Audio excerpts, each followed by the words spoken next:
It's a complicated life for the southern people. Like a small town, nothing's real. Mama's still doing wrong. Don't tell the preacher. Nothing really changes except the weather. If you can't say something nice, you don't say nothing at all. Don't want you up in my life, 'cause you talk too much.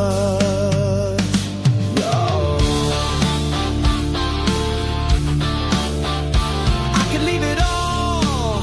I'm feeling low. Find myself on a brand new road. If you can't say something nice, you don't say nothing at all. Don't want you up in my life, 'cause you talk too much, y'all.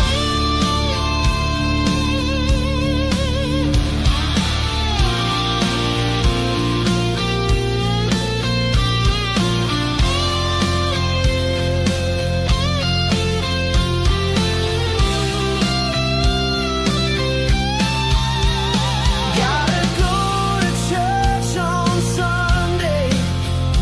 Get a dose of the southern truth. Grandma's house is just down the way, and she's missing you.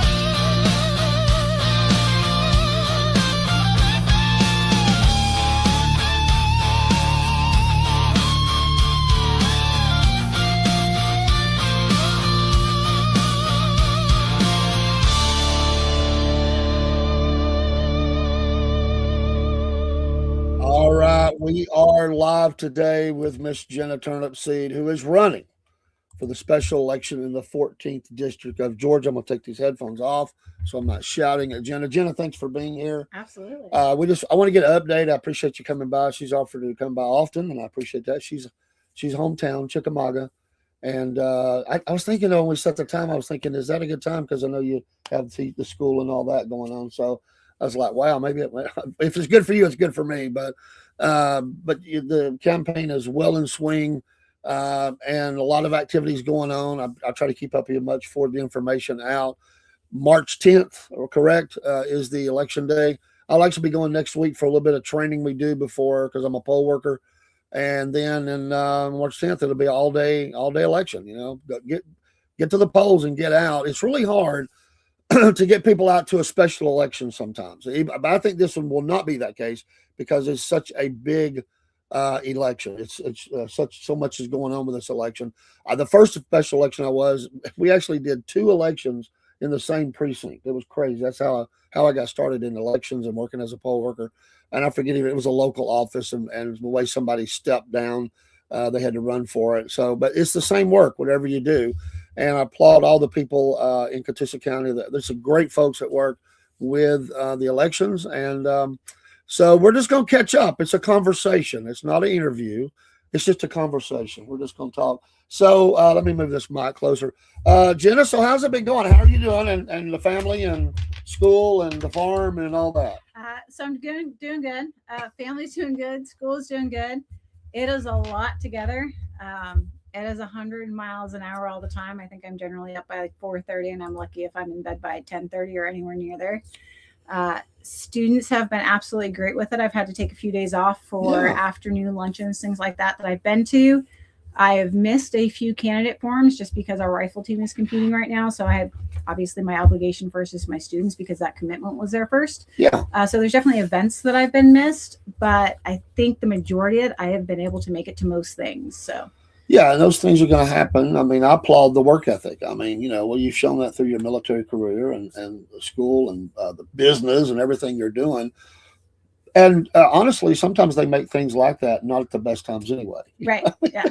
Sometimes people get really mad because they'll do things during work hours, for most people that work. Yeah. I think a lot of people are probably down here anyways with Chickamauga, right? Because it's going off at 4:00 today for the city council meeting. So there's a lot of people that are at work that can't attend it that are interested. So and that's frustrating. I do. One of the things that I won't mention the name, but previously, many years ago, one of the things I really liked was a person that kind of started those town hall meetings in the county, Walker County, and at least they were bumping those around at different times, even weekends. I think Saturdays even had them. They'd have them in the evening, they have them during the day. They moved them all around the county, and I thought that was a good thing. Yeah, so I'm finally going to be able to start doing town hall meetings the second half of February. Okay. First one that I have is February 9th in Chatsworth. So if you're in the Chatsworth area, please come out. I'm going to try to mix them up between the evenings, some of them during the day, and a few on Saturday. But with our district being so hard, it's definitely going to be hard to be in one area on a weekday, on an evening, and on a weekend. So they just kind of be sporadic between them all. I didn't ask you this the last time, but where will you be on election day? Like where do you vote? What is your precinct? My precinct is Chickamauga. Is Chickamauga, Yeah, so it's in the city. Chickamauga. So will you? I'm going to put the banners and whatever up and go be there, or because I don't know. I hope the weather will be good, but is that where you will be, or are you going to kind of move around to different areas? So I'm back and forth. I really want to. I've thought about just staying stationary in Chickamauga. Obviously, I like the idea because that is my home precinct, and that's where I want to be able to be. Yeah. I've also honestly thought about just going back to school because I don't. Obviously, it'll be a while before the votes roll in, but it is election day. And that's kind of who I want to be with to see how this plays out and how it goes. So I will either be outside the city of Chickamauga or I will be in class with my students so that we can just kind of keep up with it and see how it unfolds. A lot of them are actually really interested in this. Obviously, they're not old enough to vote. Last time I did this podcast with you for probably about a week and a half after, I had students coming in. They're like, ma'am, I watched you yesterday. Ma'am, I watched you yesterday. That's awesome. Thank you, students. That's great. I teach JROTC. And a large part of what we do is teaching civic responsibility. I love it. So being able to get them interested in voting and what is going on is a really neat aspect of running. Well, they're blessed to have you. Thank you for having that. Because one of the things I think we've talked about it, we have been, there's things like that are not taught as often as they should be through a lot of curriculums, but it's so important like to understand the freedoms we have and the rights we have to be able to do that and get into it. And, my granddaughter, one of them just asked me, we were talking about the year she graduates, and this blew me away that she was thinking about it. And she said, the year I graduate, we'll be voting on another president. Yeah. And see, she was already thinking that way. And I went, wow, that's good. I planted something in her head, Is she old enough to vote the year Not she yet. graduates? Well, let's see.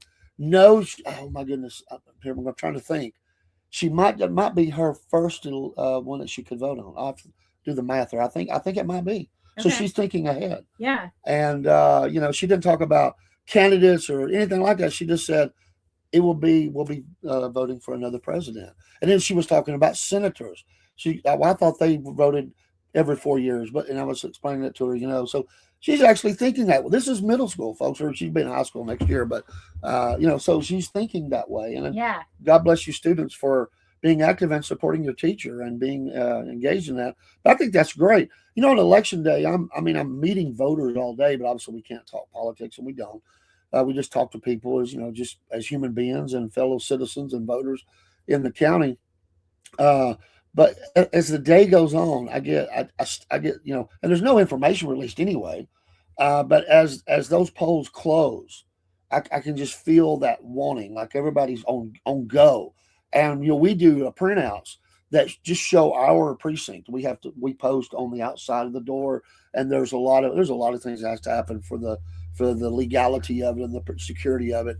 But we're so busy, I don't even have time to look Yeah. at that. Sometimes that's when we're crazy. walking out the door to take everything to the election headquarters, I will look and see. We don't have time. I mean, because you got things done.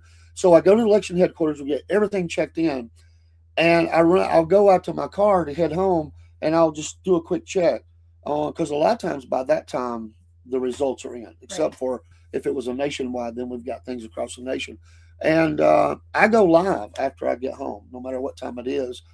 Usually I'm home by 10:30, and I go live and talk elections. But I've always loved it. I've always loved this process that we have. Is it perfect? No, sometimes, but it is something. It's a freedom we have. And my dad was very.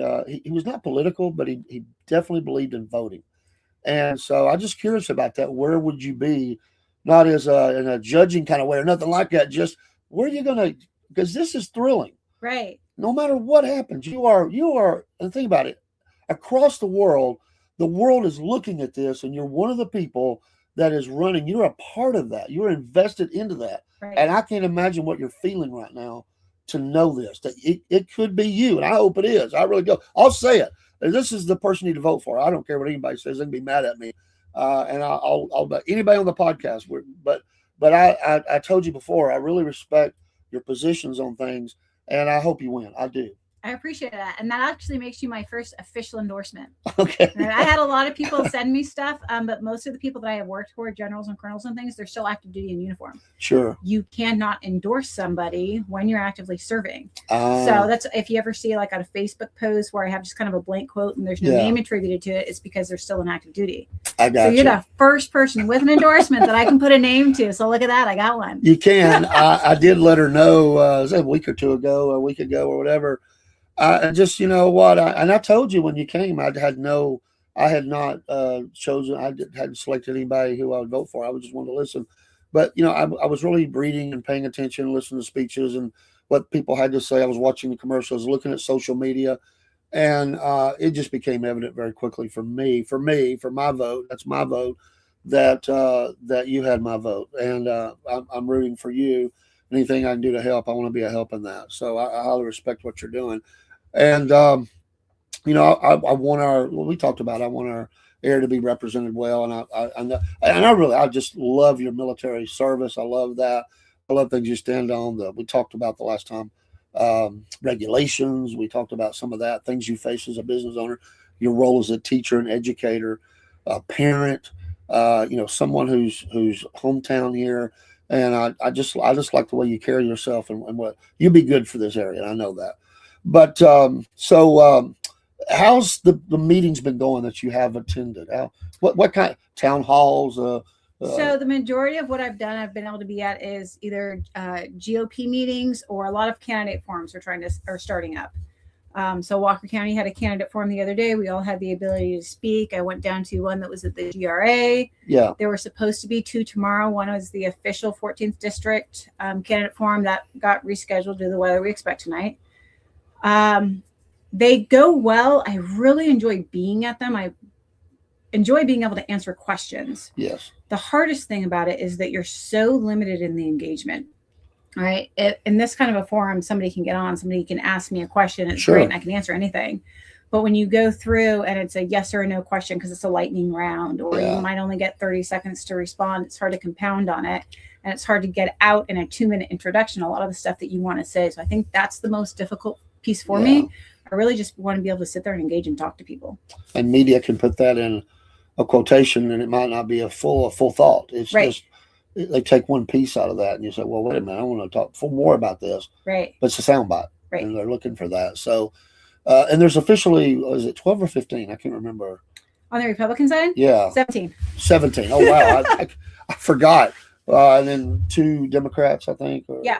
I think it's 17 Republicans, 2 Democrats, 2 independents, and a libertarian. Okay. Well, last I had looked, and I looked on the day they were qualifying, and I didn't look back, and I was like, wow, because I had talked to a couple other people, and they were telling me a little bit more, not politicians, people that are very, you know, I apologize, I've had a cough, but they were telling me a little bit about stuff that who they like, and I was asking about you. You know, they said Hey, two things. I appreciate they valued my opinion, Yeah. and they didn't tell me how they felt about you until I answered. Right. And Okay. they said good, because I absolutely feel the same way. Okay. You know, they haven't decided, but I haven't decided, but I feel the same way. Yeah. And I felt, well, okay, I feel like I'm on track here. You know, they gave me some ideas on a couple others. I won't mention that. That wouldn't be fair. But you know, we were talking offline, and it was all offline. I didn't even mention who it is.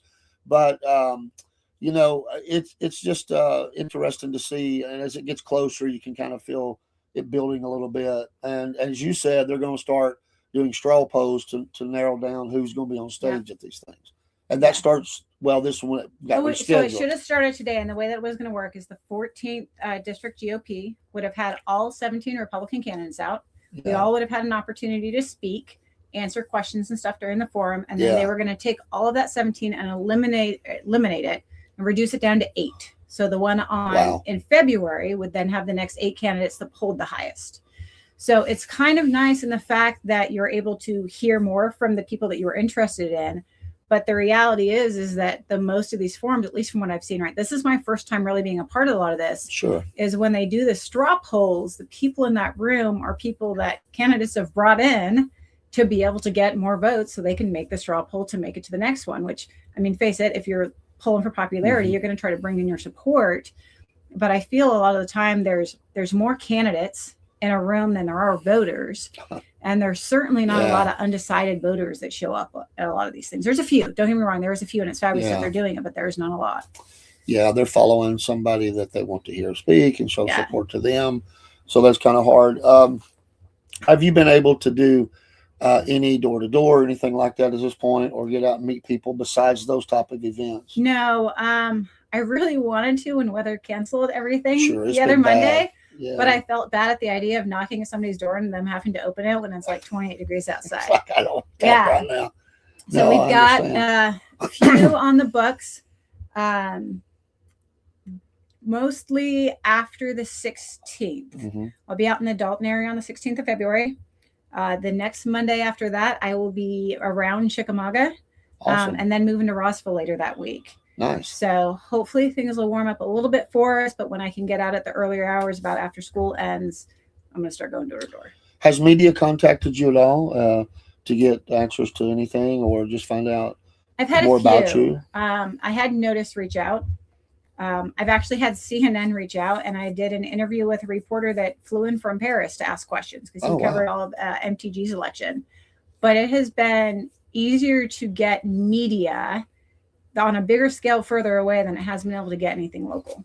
That's amazing. Yeah. Well, like I said, we know the world is watching. They're interested in this. And I'm glad that I haven't seen, I don't think that Marjorie has said really anything about this election. She's went to the beach and stayed clear of it. And I think that's probably good for the most part. If she has, I haven't heard it. No, I think she put out a very clear statement at the beginning. She's not endorsing anybody. Yeah. And since then, she's pretty well stayed away from it. When you're talked to by people who are undecided, what kind of things are they interested in? If just to gauge what you're for or not for, if you could think of one or two things that they've really like top of the hill. Let's see. So I would say where is it that I stand with Trump? That's a question that I get a lot, right? Because that's a pretty wide, even if you're a Republican, that's a pretty wide variance of, how you support him or how you don't. Yeah. Immigration obviously comes up, especially with everything that's going on with ICE. I would say whatever is in the news for the day is probably pretty prominent. The one that I absolutely get the most, and I don't understand this, so it's the APAC question. There's actually a guy on my Facebook who's always posting every single, almost every post that I have, responds with an APAC thing. I'm officially labeled the APAC shrill. That's okay. I'll take it. And he said he was going to be here today. So hello, if you are here. His name is Sean Lopez. I at least appreciate that he posts, right? Because he's looking at stuff. Sure. But what I don't get about the APAC focused over every other question, right, that you could possibly ask is everything that we go to, they ask about APAC. And everybody has their opinion on it. But if you look at the basis of where APAC started, right, it started very heavily to the left. And it was actually Democratic socialists that started the reject APAC started with Democratic socialists. And now this has so far stretched out that it's those that are heavy on the right that are now also with Reject AIPAC. Mm-hmm. But there are people that a lot of them still support, like an American Israel alliance, but they've picked up this thing from all the way on the left. And I really don't know why it jumped so far and why it became like a number one subject over everything else. And yeah, I get it. I get it here on the podcast as well. And it's all or nothing. I mean, there's no negotiation with some. It's full on. People want all that defunded, and they don't want any connection with Israel. They don't want any monies going there. And so I understand the issues, but I've been following this for a long time. But to me, I don't want to go down that road myself. You're welcome to do however you want, but because I have to answer this all the time, and I get folks that are very upset. They're very passionate about it. I appreciate they're talking about it, and I've made my position very clear of where I'm at with that. I believe I have, and I'm more to the right, middle right of that. I'm not extreme on definitely either side. And I do pay attention to geopolitics. I do pay attention to things in the world, and I just say to them, we got to agree to disagree here, right? Because I'm not going to change your mind. You're not going to change my mind, but we do want the same things, I believe. Right. But it is you, and that's kind of where we're at in politics. It's you got to be all against something or all for something. There's no degree to it. Right. That's frustrating to me. It is frustrating because we're never absolutely going to agree on absolutely everything. Yeah. I met a wonderful lady at one of the Floyd County Republican women's lunches, and I was talking to her, and she said, if we agree probably 80% of the time, then we're probably on the right track, right? I would say yes. Yeah. Because you're not going to please everybody. You're not going to be on the same thing. You can't. I can't do it. Everybody they're passionate again about certain issues. And so being in politics, and this is the thing that I would love to hear your thoughts on this, because, I think there's still a little bit of a not understanding of our political system, and certainly that we're a constitutional republic, and you're being elected to represent us. Right. It is not, and I hear this in sound bites all the time. Majority rules. That's not how it's set up. Right. We elect those to represent us. And that's why it's important to know what they are about, and do they align pretty much with what you are passionate about or not. But you don't get to call them up every day and say, you're going to vote this way, you're going to vote that way. You are going to listen to constituents, obviously, but you're going to have to make decisions, and you're never going to be able to please everybody. It's impossible. Right. But if we can align on those things that we are really passionate about, that we think is the best for America and American families and economy and stuff like that, I think we're probably way down the road doing some good things. Yeah. And that's hard. I mean, it's hard. But that's where, as a politician, you're putting yourself out there. And it can be brutal, unfortunately. Politicians, their lives become, in a spotlight. Right. Your family, your kids, your business, everything about it. It becomes open door now with social media and everything. Right. But you have handled this very well. And I think there was something. Was there something else that you said that someone disagreed on, or something that came up at one of them? It might have been that question. I can't remember. But I was thinking there was something else somebody didn't like your answer, but you didn't even get a chance to fully expound on it. Right. Yeah. I can't remember what it was now. So Greenland came up. Greenland, that's right? How yes. do you feel about Greenland? And actually, it wasn't until you guys had brought it up here, I left and I looked more into it, right? Because I need to be able to understand where my stance is, where it is that I sit, and not just where it is that I sit, but why I sit there, right? So we were asked two specific questions, and this was at the GRA endorsement convention. The first one was, do you support the United States removing ourselves from the UN? And do you support Trump's? Oh, I'm sorry. Those are actually two different forums. So the USA and the UN question was that the GRA. The Greenland question was that the Walker County GOP. Okay. Sorry, these happened very, very fast. I can get crossed. But the gentleman stood up and he said, and this was of the day of the Greenland. A lot of the stuff was going on with the news of Greenland. And he said, who will stand up and stop being a bully to Trump? Essentially, that's what he said. Mm-hmm. And with the context with it and some earlier conversations that I had for the day, I went ahead and took the mic right away. And I said that, so my assumption is that you were talking about Greenland. And I'm going to tell you right now that I don't agree with the acquisition. And this is why I don't agree with the acquisition. And it goes into the cost that goes around it, the actual process, right? Because it's a sovereign country. And I know that through the process, it's not a feasible thing for us to be able to accomplish. Yeah. And 3 days later, what do you know? President Trump has now moved on and said, hey, this is what we're going to do. And I think a lot of that happens. President Trump will make a standpoint, and maybe his end goal isn't actually the standpoint that he put out, right? Maybe he got bad advice, maybe he has a bad opinion, but maybe he has another strategic objective. Yeah. And maybe that goal, that push that he had, was to get him to the bargaining table to end up where we were at. And it seems if you are willing to openly oppose it, that it goes back to, it has to be all or nothing, and people will shut you down. Yeah. And it's not going to be, why is this? What's the reason behind it? Okay, you oppose this, but maybe it leads to something else. It's just like, oh, okay, so you don't agree with something that President Trump wants. No. That's it. I'm not going to listen to you anymore. Exactly. We do have a couple of questions from Watchmen.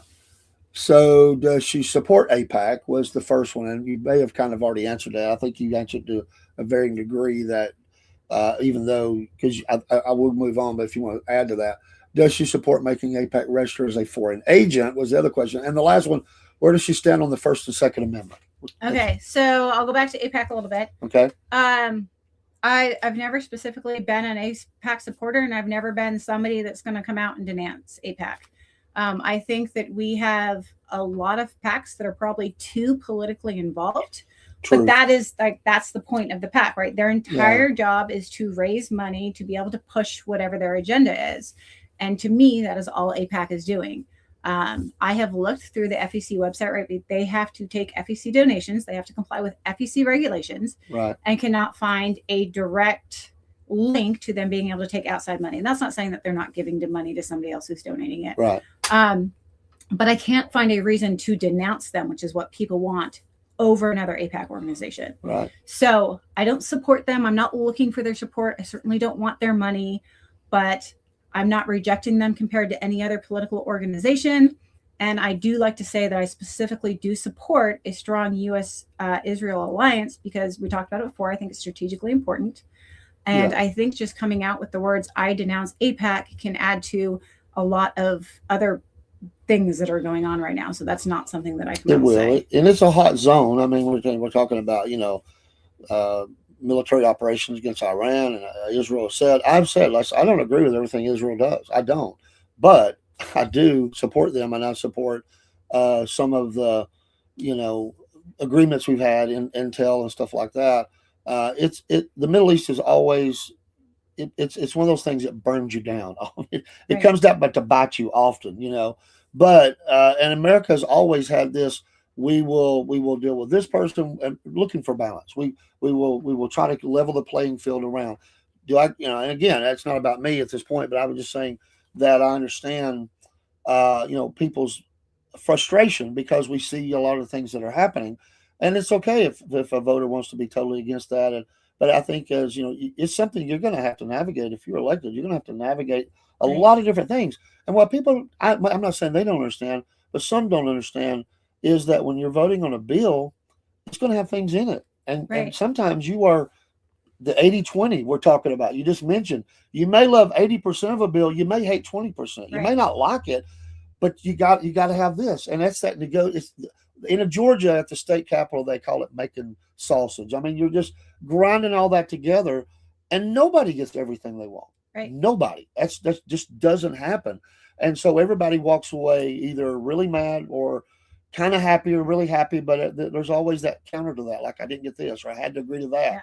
That's the way it happens. And if you're not willing to figure out a way to get it done, essentially, where you're back to being shut down, right? You have to be able to negotiate that. And you have to be able to go what's important to you, what's important to your district, and give and take as part of it. So you're 100% right. Yeah, in Washington, voters say this all the time. Why can't they just work together and get things done? Well, in working together, you're going to have to make some concessions. You can't have it all your way. That's not going to happen. And folks, this. One of the key things is, and it hurt Marjorie. I applaud her for her stance she took. But if you don't get on the committees, if you don't get on those committees, you can't make a difference. Yeah, she spent 23 months out of her first 2 years banned from committee. So that doesn't do anything for our district when we're voting for somebody that's trying to be on a committee. We need somebody that can voice an opinion for us. Yeah, and I'm not saying cave, folks. I'm not saying that. What I'm saying is, you've got to stay engaged into it. You've got to find some workable partners that can help you get some things that you want for your district, that's things you're passionate about, and it's going to be made up of different people. She pretty much didn't have any of that. Was left to making videos in her office, down the hallways, and out front. I found those interesting, and doing a podcast. She started a podcast during that time and was doing that. I watched some of those, but you have to stay engaged in that. The Support third question, yeah. the First and Second Amendment. So I think that they are the most fundamental rights that we have, right? They're ingrained in the Constitution. Yeah. I don't know if I can voice a lot of an argument that, or use an example that somebody's going to voice against the First Amendment, right? Probably the Second Amendment is the most controversial that we see. And I would say that it doesn't matter where you morally believe on any stance when it comes to what weapons should or should not be out there, who should be allowed to hold them. Can you have a silencer? Can you have a machine gun? Like, the Second Amendment specifically states rights shall not be infringed upon. Mm-hmm. And I've seen a lot of things. People go back and argue, and they're like, oh, well, that's to form a well-armed militia. It is, but that's the exact point. So if we go back and let's look at like COVID timeframe, right? What happened? Yes. We had ammo shortages, and then we had primer shortages. Truth. And the United States military, when we started shipping stuff to Ukraine, we had to look at what actually could be given away because of military stockage shortages. Yes. And you could look at the manufacturing. If we went into war tomorrow, we could not produce the manufacturing required to defend our country. And that is why we must maintain the right to be able to maintain our arms in the event that we need to stand up our militia. It is our fundamental belief. It comes from how our country was formed. And I'm a Yes. huge supporter of the Second Amendment. Yeah, and I appreciate you bringing it up. I mean, I knew that and really had forgotten it. I remember they're sending all this ammo, and yes, folks, some of it went to Israel too, and I get it. People were mad about that because our stockpiles went down, and we have to maintain America first. I mean, we have to take care of us first. You know, we had to shut down the majority of our range training days. I was assigned to the 101st at Fort Campbell at the time, and we had to cancel ranges because we weren't able to shoot because we didn't have the ammunition stockages, right? So we're not even looking at a large scale war at this point. We're just looking at military training. And if we can't refit our own ammunition, what's going to happen to us when we come under some kind of an engagement where our manufacturing facilities no longer exist? Are we still low on that? Do you know? Or have we come back some? I think we're doing pretty good. I don't think that there's any significant. It's scary that we were like that.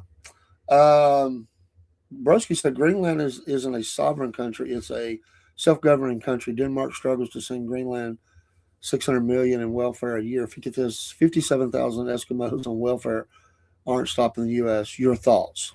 And Broski, we talked about this a little bit, becoming a potential welfare state. But anyway, your thoughts on and as far as the wording goes, you might absolutely be right. The reason that I will use a sovereign country is that for Greenland's ability to leave Denmark, they have to sign a referendum, right? They'll have to vote on a referendum to agree before they can even be removed from Denmark. Denmark can't just sell them, right? Right. But when it comes to, so this is one of my huge proposals after I left here that I looked at the cost to support citizens in a state like Alaska, right? Somebody's distant from us, and providing the same services that we have to American citizens in a situation where they are dislocated from us in Greenland. And the best average bill that I could get to support with the same benefits that we have here was between like $24,000 and $37,000 per citizen to be able to keep them within the American standard if we absorb that country as one of our own states, right? Fully at the exact same level of law and principle. And that tax benefit's outrageous. And I said at the time, I don't think you have to storm the beaches there. He said self-governing territory. You don't have to storm because we already had agreements in place, and I think that's where the president is kind of at now. I was going to go back to that point just for a second. He says these outlandish things. I think it is part of the art of the deal, and getting everybody fired up about it and talking about it. But he does say some outlandish things sometimes, and he kind of rolls back a little bit and kind of I'm sure he gets some counsel. Broski says 57,000 people isn't even a neighborhood in Brooklyn. It's not much to absorb. We need Greenland strategically for a number of reasons. I agree with the strategy of defense of, but we already have bases there. I think those agreements will give us the rights to do what we need to do. Right. I think we have Base the level wise, ability- expand on that or whatever we need Yeah, to do. I think we have the ability to maintain a partnership, use it strategically as we need it, both for military bases, for pre-stockages, things like that we Yeah. use for rapid deployment to be able to ensure our defense. And I think we can do all that without owning it. Yeah, from your sense, does it seem like this administration is getting on a war footing for something bigger potential? Not that it will happen, but do you get a feeling of that? Because all we hear about is China, Russia, making sure we're set up here, taking out leaders here. Does it feel like that? It feels like we're getting on a war footing, but I may be totally wrong on that. I think we're upping our defense footing, and we're just not letting certain stuff slide at this point. Okay. I know we call it the Department of War right now. I don't think that we're taking an aggressive stance that we're going to go after somebody. But I think from day one, Trump has come out and said that we're not going to tolerate everything, right? There's a great power in being in your second term, right? You're not looking for re-election, and you can go out and do everything that you wanted to accomplish. He also learned a lot in his first term. He did. And so I think we've just... we have all these different hot spots around the world, and he's trying to, and I said it this morning on the show, I think the president needs some wins on the and he had we got the guy out of Venezuela, we got the bomb, the nuclear potential whatever in Iran, but we have all this support and things going to Ukraine against Russia. Have you been asked about that from a financial standpoint or any kind of standpoint on the election trail? Honestly, Ukraine and Russia really hasn't even come up. Venezuela has. And I will say why I wasn't, a huge supporter of the push to secure Greenland.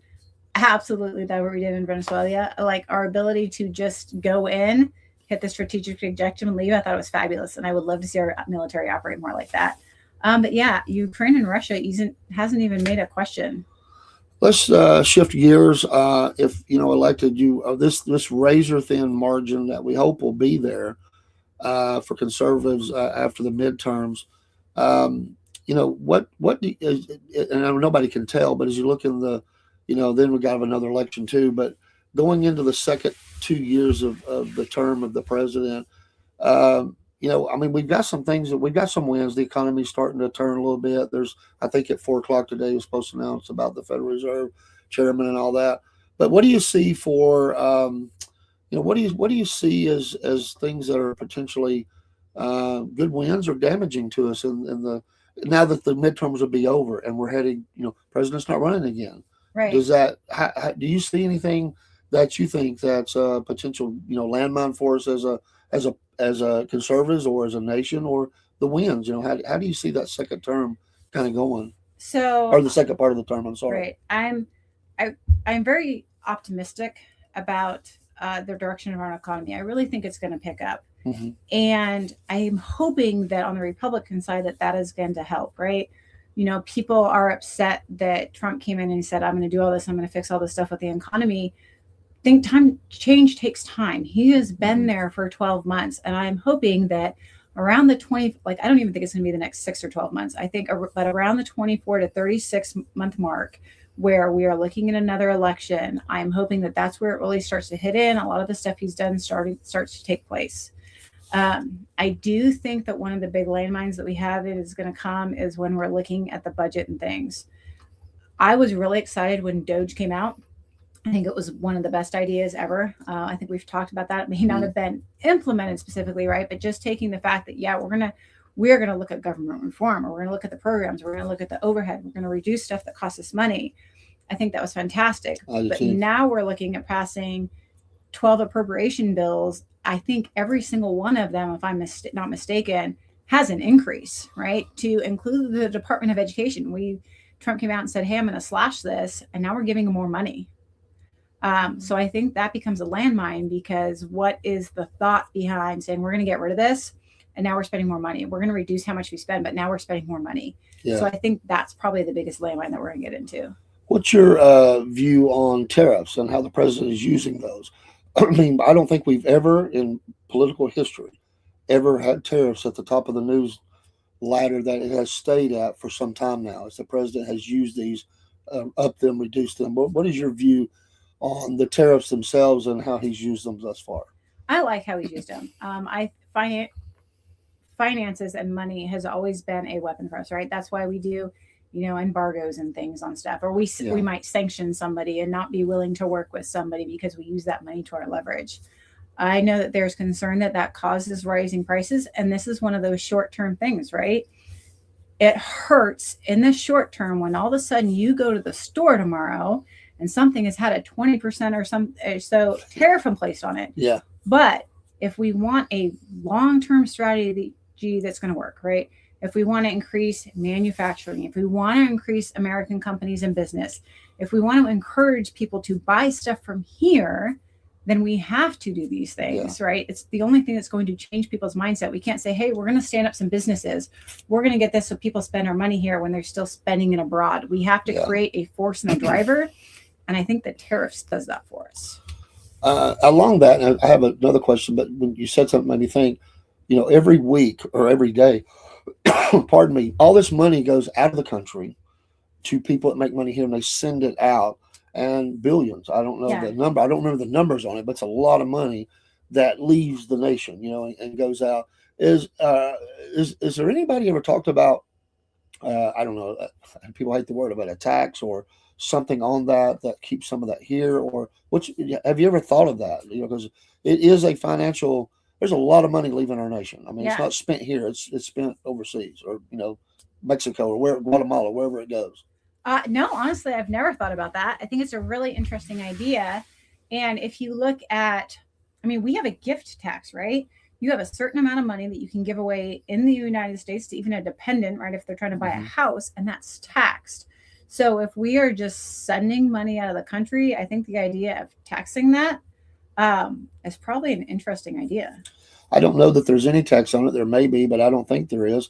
But I see them line up as that's what they're Right. doing. They get paid, and they go to the big box store and they send that money. I mean, it Yeah. takes them a few bucks, but they send all this money, hundreds, thousands of dollars, whatever. But it's billions of dollars that is leaving over time. I don't know how much it is. I'll have to get that number that is leaving the nation and going elsewhere. People want to help their family. I get that, but that money's not being spent here. Yeah. It's being spent. So we lose in that. We lose in the taxes and stuff. That would be where you're spending that money in different areas of our Yeah. state, cities, counties, and So federally. now, so that has got me something interested else, right? And something else that I need to look at. If you follow along or you listen to some of the different debates, you'll notice that some of my stances might be, I think this way, but I'm still looking into it, or I've taken a pivot. I've gone kind of back and forth in between some of the health stuff for RFK because new information always gets presented, right? So I say that because last time we were here and we were talking about Fair Tax Act, I had said that I wasn't really sure how I felt when it came to the idea of Medicare and Medicaid, right? Mandatory spending that may change under the new Fair Tax Act. So I looked at the actual one from Buddy Carver that's currently on the floor, Okay. right? Because we've been doing this since like the 90s with the Fair Tax Act. But our current legislation, I looked at the way that it addressed items being spent that is mandatory spending. So that comes into VA benefits, Social Security, Medicare, Medicaid, to make sure that it was protected. I really liked the way a lot of that stuff looked. And so by the time I got done looking at it, I was like, okay, I really like the Fair Tax Act because we're looking at specific sales. But now if you're talking about money leaving the country and it's not being taxed on income and it's not being spent here because it's being sent out of the country, that brings another question in the equation. So should that be taxed, especially under that system? I think is a whole new idea. Yeah, just we can explore that as in the future as you start. I like, and by the way, I like that you are willing to say, I don't know, let me look into that. And I do this often. I pivot, as you say, I pivot a little bit on something because as I get new information, Right. I'm not heels in the ground, the boots in the ground, and saying I'm not going to move on something. There are some things I'm firm with the Second Amendment, whatever, but there's other things I want more data. I want to understand it a little bit Yeah. more. And what does it mean? Is good for us, bad for us? Because every action has a reaction, and you're trying to figure out what works, and who would you impact. let's shift to education. You're an educator, Okay. and which I applaud that. And I love the idea of teaching. I never did. I think there was probably times that I should have probably went down that road because I love to teach history. I think, but it didn't happen. But maybe through the podcast I can teach a little bit. But what is your feelings about homeschooling and vouchers? Because that comes up. It does come up, Okay. especially vouchers. That really does come up. So I'm not digging for anything. I just Yeah, wonder, as an no. educator, how you feel on that. It's actually me and my 13-year-old daughter were talking about this morning in the car. Oh, okay, cool. So I love homeschooling. I will say that I am all about school choice, but I am not necessarily for school vouchers. And my argument against school vouchers, or why I don't necessarily agree with them, is that it goes to the same idea that school vouchers essentially becomes an incentive, right? The government is giving you a voucher to be able to help pay for private school or such like that, right? Or use it homeschool, depending on how you frame it. So if we do that, we are taking other people's tax money that they have been paid into the tax system, to take and use for something that is specific to us. And I don't agree with taking other people's tax money for items like that. I think the taxes should be specific for public goods that is available to everybody. Yeah. Right. So maybe everybody's paying into the tax system because everybody between a certain age has kids. Well, what happens if you're over 70 years old and you're paying into a tax system, and a federal tax system is supplementing school vouchers? Because who knows where they would end up taking this money from. Yeah. It's not your responsibility at that age to be able to pay for my kid's private school. Yeah. But the homeschooling brings up a whole nother factor, and this comes to tax deductions, tax credits, right? So if you don't know it, there is 2 different types of tax credits that we get for having kids. Okay. One of them is specifically for working parents that have their children in daycare. And this is come to be something that probably most people won't agree with me, but I don't necessarily agree on. And this is why. If I get a tax credit, right, I get money back from the government to supplement the money that I'm using to pay for daycare for my kids. 1, other taxpayers are not paying for that. 2, what benefit is the mother getting that's not working, that is homeschooling her kids? She is not only, that's true, she's not paying into daycare, she has given up her entire income, and she's not getting an equal benefit that somebody that's working is getting. And it's not that she's not doing a job. She's staying at home all day and homeschooling her kids. She's giving up her income. She shouldn't be left out of the system if we're helping working mothers. So I've kind of come to disagree with that one. And that's kind of how I feel about homeschooling. I think something needs, either nobody needs to get anything, or we need to find a way to give homeschooling mothers something so that benefit is equal across the board. Yeah, it comes up a lot. Daycare, people being able to have, I mean, you can't even get in daycares. There's such a shortage now. People are putting their names on lists before they even get pregnant now. I mean, I've heard of this. Even in this area we live in. I actually looked at trying to put my son in daycare, and I started looking when I was pregnant because my husband wasn't retired yet, and I wanted the ability to work on the farm. Yeah. And I was just looking for something maybe 3 days a week, and I couldn't get on a list. And I actually got an updated list the other day because I had tried to put my son in preschool 12, 14 months ago. He's still on a waiting list. They're like, this is how we're going to update this process, and this is how we're going to look at it. Luckily, I waited to take a job until my husband is retired, and he is able to stay at home with him, and I don't have to worry about it.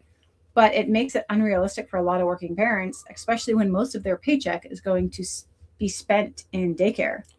Yeah. I would like to, and I don't know how to get there, right? This is one of the I don't knows.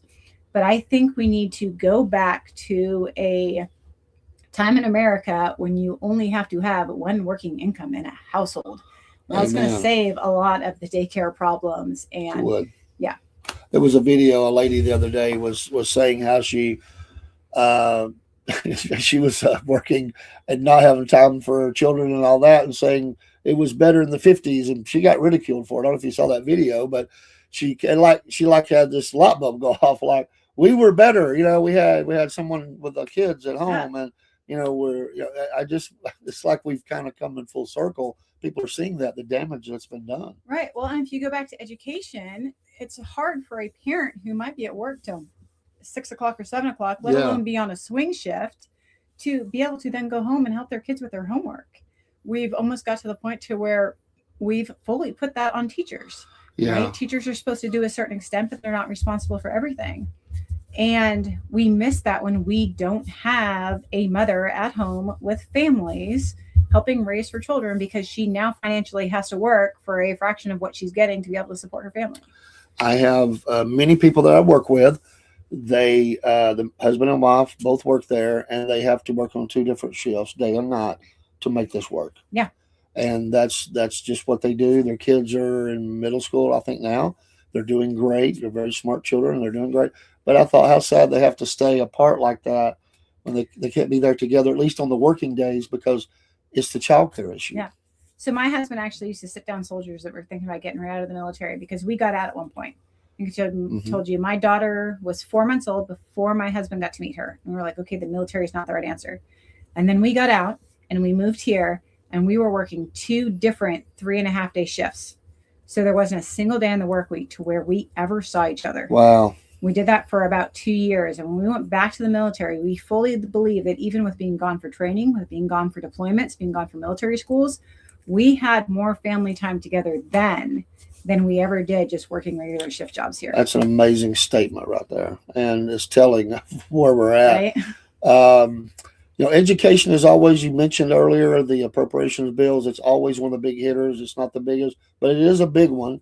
Is there, what, I'm not asking to solve the world, but, where do we go from here with education? I mean, it's a battleground. I mean, for a lot of different reasons. I don't have to go through each one, but we certainly, I think everybody says we need to do more, do better with education, but there are challenges there. But, what's your thoughts on that? Is there 2 or 3 little things that, or not little things, Yeah. maybe big things that you see as an educator, like, we need to go down this path. This is going to help us get better. So the 2 things I'd really like to see happen is, one, I honestly do want to see education go back to the states, because I think it makes us competitive. Mm-hmm. I'm going to say there's 3, right? So the first one is I want education to go back to the states so the states can control it, because I like that. What happens when you're applying for a certain college and your high school has a standard over a different high school? That's high school not only wants to be the best because it wants to be the best, but it's recognized as right. It has a value to it when you're applying something to say that I graduated from high school in Georgia with these standards and these grades, right? Sure. Georgia is number 1. The next thing I want to see is I want to see us specifically address reading at an elementary level, preschool, kindergarten, first grade. There's all these attempts to try to fix it in high school, but we're not looking at the root of the problem. And I want to see to address reading and not just better English classes, or let's pull a kid out of history, let's pull a kid out of science to teach them to read. It's been proven that the education that they get through history, the education that they get through science, those additional programs makes their reading capacity better. So I really want to see us take a change, start to implement it right there at the elementary school level. Right. And the third thing is going to be school choice. So I said I don't necessarily support school vouchers. I support school choice. My middle 2 children, this is why we were talking about this morning, my daughter, is that they are a product of school choice. We lived in North Carolina and they had a school choice program. We're in the county that you could elect to apply for a program in these different schools. They were competitive because every school wanted to have their program that defined them. And if you wanted to drive your kid across the county and you were capable of doing so, you could enroll them there.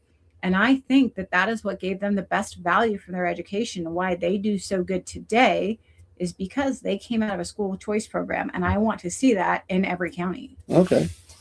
That's something I'd like to talk about more. I honestly don't know a lot about that. I've heard the terms and I know a little bit, but not a lot, but you're on the front end of that. One more I thought about on that topic is school security, and I know in our area, and it's challenging, let's be honest, in the county that I live, they say we have resource officers at every school. That's not totally true because they don't always have enough help. So they share, and you'll see them leave to go to the other school or come in, but they're trying. I'm not knocking what they're doing, but we have seen school shootings, some really bad ones. We've seen a change in the tactics of how the police handle these in different areas of the country, but it is something that is ongoing. It doesn't seem to stop. And as someone who's a parent and an educator, What is your thoughts on that? I mean, people talk about arming teachers. They talk about nobody wants to see the school turn into looking like a prison, and Right. metal detectors and gates. What do you feel? How do you feel about that as an educator and being safe at school? So really don't have too many concerns where I'm at Richland. We have a great lockdown program, right? Hmm. And it's more than recent, where we can be able to set off the alarm. We have the regular drills. We keep our classrooms locked. I do worry about the expense of child development when it comes to security, because I'm sure when you were in high school, but I used to leave high school and go get something for lunch. I used to have the freedom to be able to go out to my car to change, to grab Sure. something for PE, and kids can't do that. And We had the guns in the back of our right. trucks. That's what I was gonna say. I Yeah. remember, I don't worry about guns at school, Yeah. because guns used to be in the back of your pickup truck, right along Yeah. the little rifle rack in the back window. Absolutely. I honestly, and that going back to the Second Amendment, I don't have a huge problem with that. If you are in a small enough town, I think that city should be able to authorize it if that city and that school district and that school board thinks that is how they want to handle it. Hmm. And I would like to see, honestly, something more like that than just taking our kids, taking away the freedoms that they have, and eliminating their ability to go out and do stuff, because they're not going to be able to grow up and make judgment calls. But Right. At high school, and I'm not asking just about that school, but is there any kind of councils or anything where the kids get the ability to sit in and have discussions about security and things like that? Decisions on, because we're teaching them to be young adults. I mean, right. that's what we're doing, and not just on security either. I mean, there's other things, and some schools have done that where they get kids into a committee with educators and maybe police or even county officials, and they get a voice to that. They get to bring questions. Yeah. Is there something like that in place where So you're at? I don't know if there's anything specifically for the security concern, Okay. but I do know that Walker County, the superintendent Damon Raines, when he's had some of his boards, that they do bring students in. Like, he has a specific student council. I actually had a kid that was asked to be on it one night, which is how I was made aware of it. And they ask their opinion on things, so they do get them involved. Good. I do not know if that goes to a security question. Yeah, well, and that's why I said it may not be just that. I know as I was in the PTO and PTAs, they call them different things. We talked security at times. Obviously, there are things you can't share because there are things that we don't want bad people to know about. But they have made improvements in both counties in our area, especially since some of the last school shootings. And I know we live in a very at times it can it can be poor. There's a lot of children who are, because the families are struggling, even homelessness of children in school. And I appreciate some of the programs and stuff that have been in place to help some of these kids, but it's challenging. And I can't imagine as an educator, you've got this child and they're bouncing from motel to motel or a car even, or campsite. I mean, it does happen, sadly. And I know those are challenges that we have as schools, but it kind of gets dumped at the school's feet. Yeah, I think one of the questions that I've been struggling with, especially like during this campaign when I get asked about it, is when it comes to parents' rights. As a parent who is fully responsible for my children and is involved, I 100% believe in parents' rights. I want to say that you're not going to do something with my kid that I don't approve of.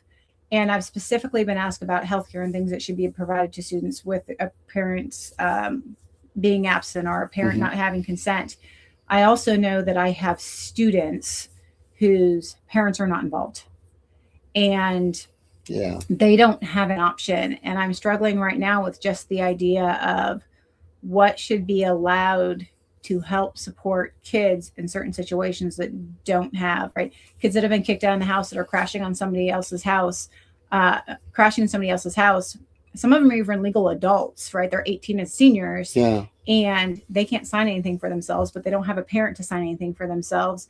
And what are we legally able to help with an adult that doesn't have a parent? So that's something in education that I've been faced with that I really don't know how to respond to that, but I see it as being a problem. I think we're going to figure out how to address it. Yeah, and it's bigger than school, and it's bigger than the 14th district is a nationwide thing. Let me catch up a little bit here. Broski put in a couple things. Greenland is North America. NATO says this one. The U.S. made sure the Nazis didn't conquer it, not Denmark or the rest of Europe. Trump is looking years down the road with the Greenland situation. Dan Rowe doctrine, baby, or Don Rowe. If a McDonald's started in Greenland, will they serve a McSeal burger? Oh, you'll make somebody mad with that one. Extra cheese. Y'all are funny. I don't think seal meat's any good, is it? Uh, Seal meat isn't any good. I would like think really it would tough. be. I would not think I would want that on a burger, Brusky. I mean, come on. We got someone here's farm. Got products. I mean, they understand these things. But let's talk about a little bit Social Security. That's always a big one. It's running out of money. Yeah, they stole the money. They took the money. They got to figure this out. If we don't do something, what is the number? 20, 35, 37 or something? They say it's going to be broke. It's less than that. It's less than that now. Yeah, wow.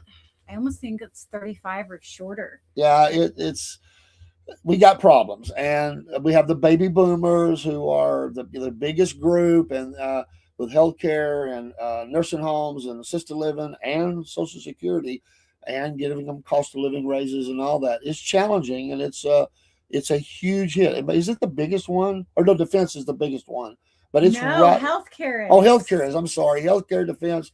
But it falls right in there, in the top four. In there, right? Yeah. So there's been a staunch change. So in the 90s, defense was the biggest one, and healthcare took up about 2/3 of that. Now with that healthcare, the majority of the budget is obviously Medicaid, but it used to be about 2/3 of it, and now it's almost 150% of what the defense budget is. Like that's how much it's raised. Wow. What do you see as how? I've heard the president say a few things, and this goes all the way back really probably to the Bush administration. They were talking about investing some of that money so it would grow, and not, different. There's different ideas out there.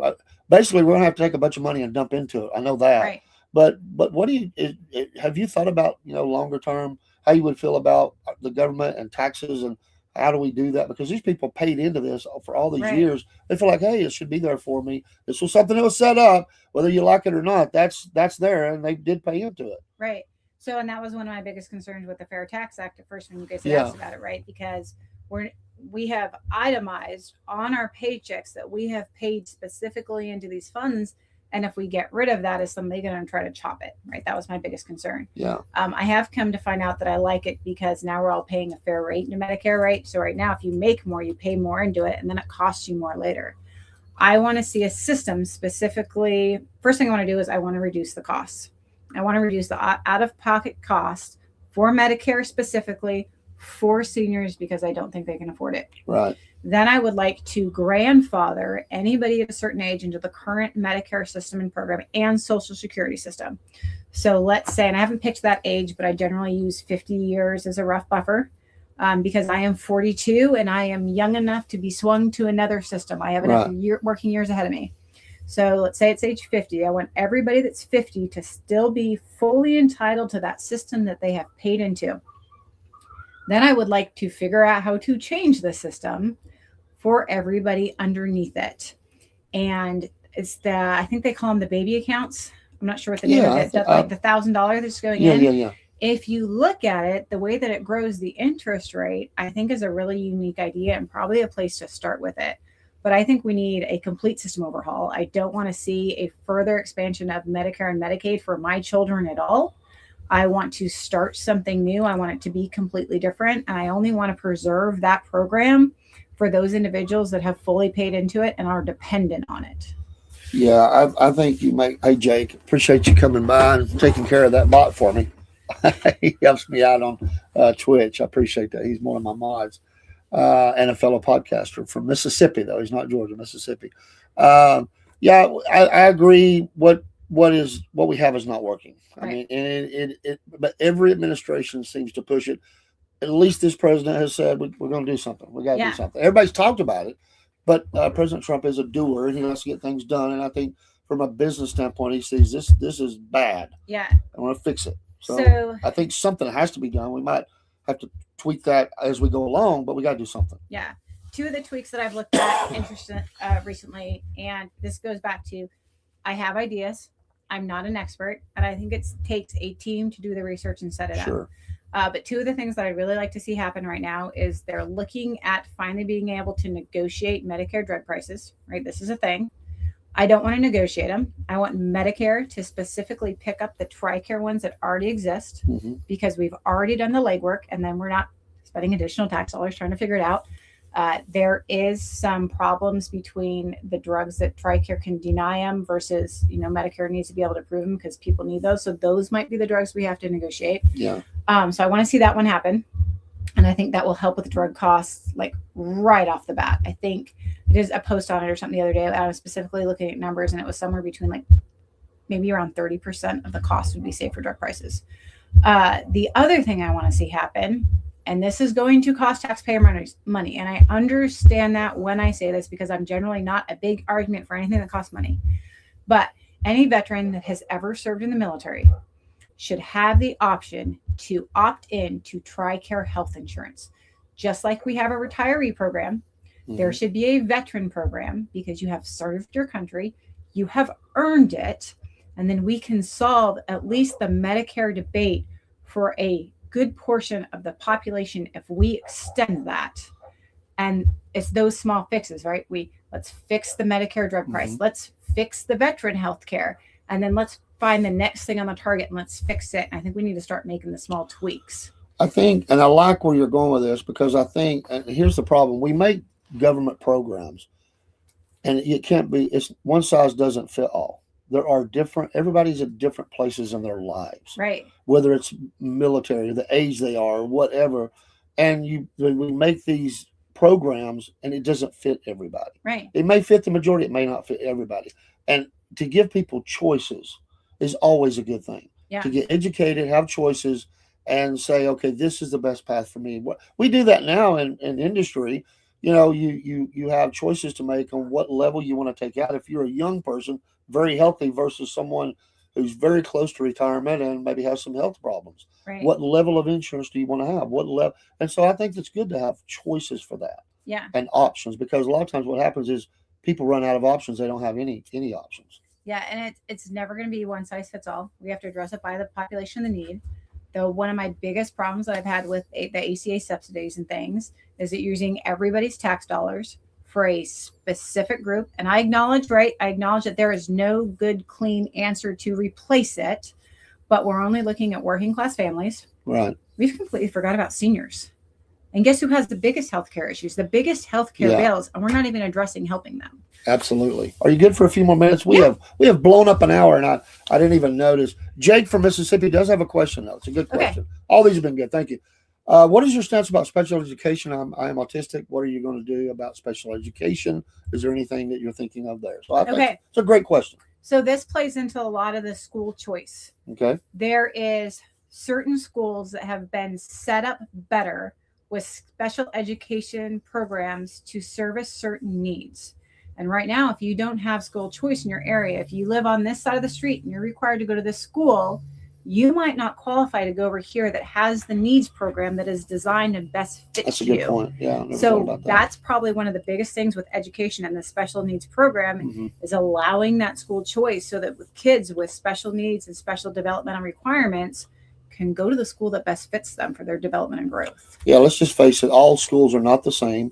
And some just have a little more specialty or ability to help in certain situations. Right. Just like we might say about athletics too.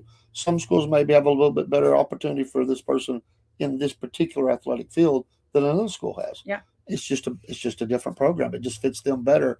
And I think that. Are you on social media? She most certainly is. I know she's on Facebook. I'm on Facebook. So I probably use Facebook more than anything else, but I'm on Facebook, Instagram, and Twitter.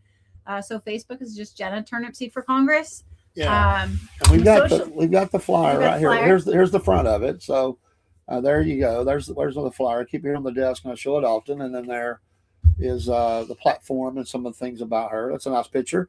And so yes, look her up on Facebook. She's very active, and it pops up on my screen all the time. I love it. I tried to send all those on. Please give her a follow. I appreciate the question, Jake, or the questions. And no matter where you're from, and this is where, you're going on a federal level. And this is always to me, there's always this push-pull in our country, and no more in time have I ever seen it as much, except maybe since the war between the states. What federally we want to do versus the states' rights. I'm a big believer in states' rights. Yes. But at the same time, if a state is not performing very well, I mean, something has to happen. I mean, we've got this clash right now between federal, law enforcement, local government, and local law enforcement. What a mess we have in our nation. I haven't seen this be a huge problem in Georgia, but boy, I don't want to see it either. But we have elements here. We could see that here. We could see things happen in Atlanta or wherever. So, what are your thoughts about that? Do people get this confused? Like they think, you're just Georgia. I mean, you are Georgia, but you're on a federal level. You're looking at all these things that the federal government's looking at. So I think, how do you balance that for yourself? Yeah, I think the biggest confusion that we get is when it comes to questions, right? So I can say schools, for example. I want to see schools go back to the power of the states. But on a federal level, at that point, now that the state owns it, I don't have a lot of say in that. Right. So when people ask me about how I feel about a certain topic, how I feel about a certain business regulation within the state, that is not a federal level question. I can have opinion about it, sure, right? Especially as a congressman, I can try to influence that, but that's not something that I have a say in. So I think we see a lot of confusions on the questions. We definitely have the ability to influence it, right? So I think that is fantastic. And I think when it comes to certain standards, we have legislation that we can set certain standards. So I believe in states' rights, but when it's something that affects multiple states, if it's right, look at commerce across different states, those things that impact everybody, yes, that falls on a federal level. Absolutely. Last question I have, unless somebody pops one in, is we kind of talked a little bit about it, but is there something, because everybody goes to Washington with some things that they want to help their district. What you mentioned a little bit, let's close with that. Unless you have more, I'm here for however long you want to be. What do you see for the 14th that you want to take to Washington and say, this is where I need help? I'm gonna help you with this bill, but I need help back at the 14th. Okay, so I specifically want to be I want to be a tool for people that are trying to expand programs that are being turned down for federal money or other reasons to inquire about it, get them an answer and get it fixed. And I'll give you two specific examples, right? The first one is going to be near and dear to my heart, right? We have a JROTC program at Ridgeland High School. The JROTC program across all of the United States is limited by how many you can have. So we traditionally... What is it limited by? It's congressional authorization. Okay, I didn't know that. Specifically states that only so many schools in America can have a JROTC program, right? And it goes back to budgeting and funding, right? JROTC program is supposed to be halfway funded by the Army, the Navy, whatever that program is. Okay. So when we shut down as an Air Force program and we picked up as an Army program, we were no longer funded because we were an approved Air Force school, but we weren't approved an Army school. So Ridgeland High School is not getting any federal Army money for its JROTC program. The community is funding all of it. Wow. Well, the National Defense Authorization Act of FY26 increased the amount of schools the country could have by 400. Oh, wow. So we have a high school now that has stood up, that is allowed to get Army money. It falls under the congressional authorization, but we're not getting any because somewhere in the Army, they have decided that all of this funding is going to the Northeast to start up new programs. Not support schools that already exist, not support a school that already had a program, but new programs. Wow. That is something a congressman can go up, specifically say, why is this happening? Why aren't you supporting my district? The next one is going to go towards on the education side. So Northwest Georgia Technical College fields most of our district. They have schools, and I think it's 8 of 10 counties. They have a really neat program, and I learned this the other day. I got to go down and talk to them and learn some different things. They offer training at some of the prisons. So welding specifically, they have this mobile welding trailer, and they can go, and inmates can come out and get job training. Oh, that's good. While they're there. And then they get job placement because they have a skill. They have asked for federal funding under an already approved program, right? Somebody's getting this money. Right. 2 different times they've been turned down. So the person that can answer that call for our district and say, why was I not approved for this? Where did this money go? I want to argue to be able to help this is our congressman. That's a large piece and I want of this role. I have the ability to field the calls of, why can't I have this? Why didn't it work? Why didn't I get this? How can you fix it? And then I can go call somebody, because if a congressman makes a call to any other agency, the agency has to issue a response and inform us about their decision. I've never heard of that. I mean, I've heard of the program. I didn't know. And what is the limit, by the way? How many can you have Is it just the limit is the number of schools that can have it, but in the program itself, are you limited how many you can have? So you're not limited by how many students you can have. So I believe we went from 3,600 to 4,000, if I have my numbers right. Okay. And I always like to say if, because I feel like I'm reading so much right now that it gets kind of messed up. I know. So with that 4,000, it's then broken down to a portion of the Army, portion of the Navy, portion of the Air Force, portion of the Marines, right? Okay. So we have Air Force, Navy, Army, JROTC. If the Army, let's say Army got 2,000 of that 4,000 pot, and the Army does have the largest pot, they can only have 2,000 schools. So if the Air Force or Navy shut down a school, but the Army already has 2,000, it's not allowed to have another one. Gotcha. But the Army got about 200 of these 400 increased allocated slots. There's no reason that we shouldn't be given one here in Northwest Georgia. Sure. We have more students than a large portion of the already operating JRTCs because we have so many that are already involved. We need somebody that's going to ask and help us get that funding and authorization. Talk about the benefits of that program, because some people listening may not even understand what it's all about. But just give us a synopsis if you don't. If you have that's time. fine. Yeah, I would like to know myself, and I get a little bit of it, but I'm not going to sit here and tell you I'm an expert about it because I'm not. Tell us and our listeners what's the benefits of that program from your perspective. The primary objective is JRTC is to teach civic leadership, right, or civic responsibility and leadership. Mm-hmm. So which is one of the cool things about the race, right? Because I get to teach them about civic responsibility. We have a lot of kids in our program that aren't involved in anything else, right? They're not in band, they're not a sports kid. JROTC gives them something that they can be a part of. We also require them, right, as they develop within the program to do different things. They have to learn to talk in front of people. They have to give classes. They go out and they help the community. All of them are required to do community service, and it gets them engaged. And when they develop in these roles from just being somebody that's standing in formation to by the time they're a senior, they might be like a first sergeant. So somebody that controls a company, or the battalion sergeant major, and they now own this program and they've developed it and they've grown with it. They now are way more prepared when they leave high school. They have found that schools with JROTC programs have higher attendance rates. They have higher GPA rates, and they have a larger portion that are college ready. And that's one of the biggest benefits for the school to own a JROTC program. I love that. I absolutely love that. We got to invest. Thank you, Jake. He said he just followed you on Facebook, X, or Instagram. Thank you so much, Jake. And share that out. Share her out. And he'll do that. He's really good about that. We got to invest in our kids. The kids are the people that's going to be the leaders of tomorrow. And we've got to prepare them for that. I love to invest in kids. You know, some people just don't have anybody around them. It doesn't matter whose kid they are. If they're asking me, I'm going to try to invest in them the best of my ability, the goodness of America, the goodness of God, and all those things. And, there are kids just knocking it out of the park. They're doing such great things.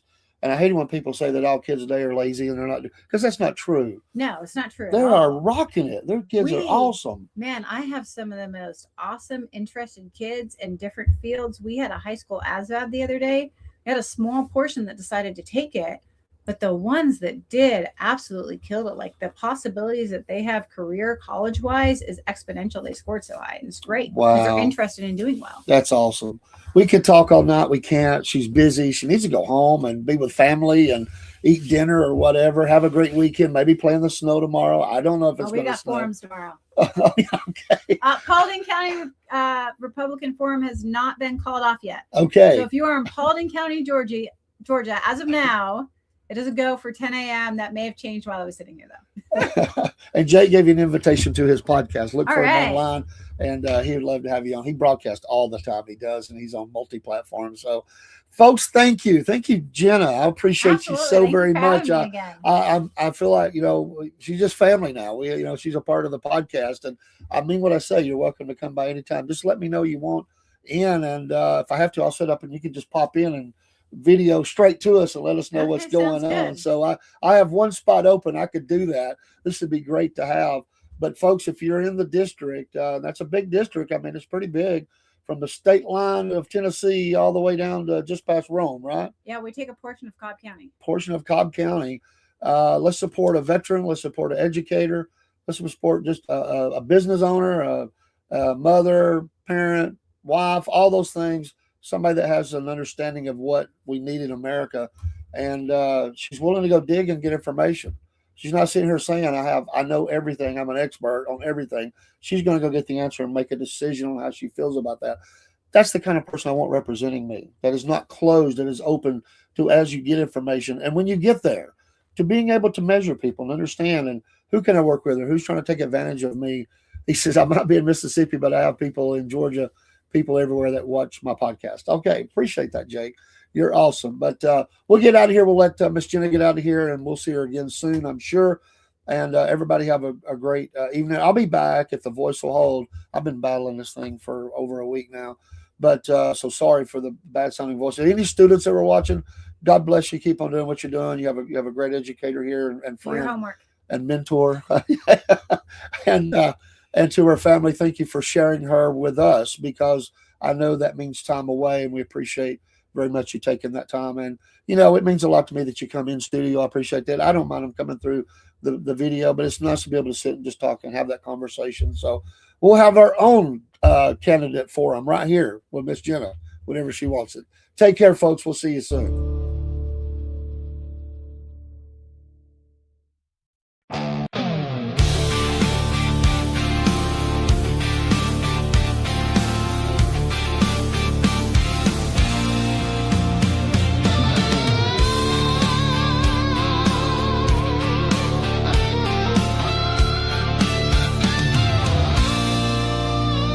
It's a complicated life for the southern people. Like a small town, nothing's real. Mama's still doing wrong. Don't tell the preacher. Nothing really changes except the weather. If you can't